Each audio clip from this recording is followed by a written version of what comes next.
Welcome to our latest Swampcast. We are here live at Dudley Field, Vanderbilt Stadium, where your Florida Gators are now the SEC East champions. I guess technically they're not the champions yet, but they will represent the Eastern Division. They've clinched the division. They're going to Atlanta. They could still end up tied with Georgia if they lost. And believe it or not, both teams would get a trophy. But the bottom line is Florida is going to Atlanta with just a dominant performance. Now, we've seen this Florida team since the Ole Miss game, Robbie, just kill people. But I don't know if any performance was as good as tonight's. Not when you consider the first half, 35-0 against a really good defense that's been sound all year, hadn't given up more than 24 points. And it looked like just playing pitch and catch or whatever they wanted to do. Florida, it could have been worse. You know, the fumble. Well, I don't think it was a fumble. Yeah. I don't think the replay booth guy was there. I think they forgot to tell him where to go because that was a terrible call. But, yeah, it could have been worse. And the thing is, they did whatever they wanted. I was talking to David Nelson after the game, Robbie, on that bomb that he caught.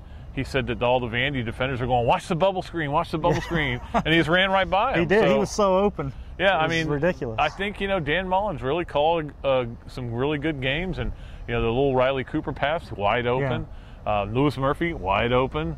It happened over and over. And Tim Tebow ran with an awful lot of aggressiveness tonight. Yeah, Dan Mullen's been more aggressive. I think tonight you saw more aggressive Tebow taking the game into his hands. Like Meyer said, a lot of those runs weren't predetermined. He just took off and made something happen with his legs, which is what we're used to seeing a year ago. Yeah, and I think Meyer said that they were going to try to take away some other things and make Tebow run. Well, get some hits on him. And that's where you are with Florida.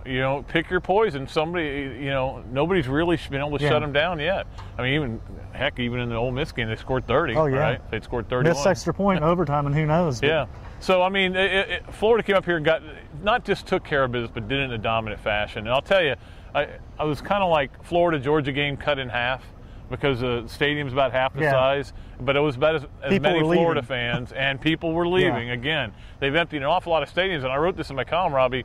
I don't know if this reminds me more of 2006 or 96, when Florida would just destroy teams on the road and embarrass them and send them home early. Against traditional SEC teams, and in this case, teams with good defenses too, which is kind of remarkable. You remember I wrote a column saying that Florida was about to face some really tough defenses. LSU, Kentucky, Georgia, South Carolina. Yeah. And what's happened? 51.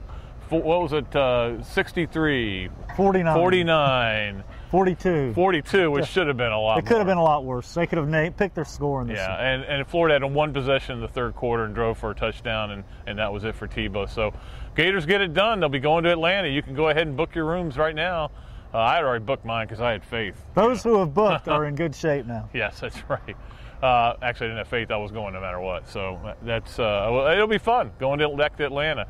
I saw Tebow after the game and told him congratulations, and he goes, going back. That's the whole key. Get back to Atlanta. That was their number one goal at the start of the year. They've made it. Exactly. Now worry about other goals later if you keep winning. And don't worry about the BCS and all that stuff. That's the biggest thing they've got to do. They've got to say, look, South Carolina's coming to town. Very good South Carolina. Maybe Steve's best team. 7-3 right now. He alternated quarterbacks in their win over Arkansas the way he did it against FSU. Their defense is still playing well.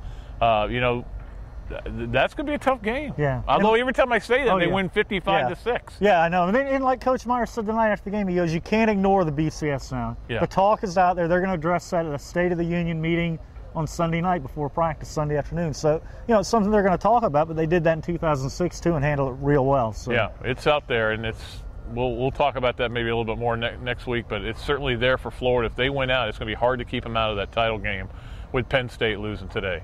So we'll see. It's a little cold here, so we want to get back into our hotel. We're out of here. We appreciate you guys tuning into the Swampcast. Appreciate Trish for coming out here, and she's just wearing a little cloth shirt, so she's really She's cold. The MVP. Yeah, she is. She makes us look not so bad. Not good. I don't want to say Which good. Which is very hard to do. Yeah. All right, that's going to do it from Vanderbilt, Nashville. We had a great trip up here. I hope you guys, those of you who came, hope you had fun. Those of you who didn't, you missed out. Enjoy the championship. Yeah, exactly. We'll see you next time.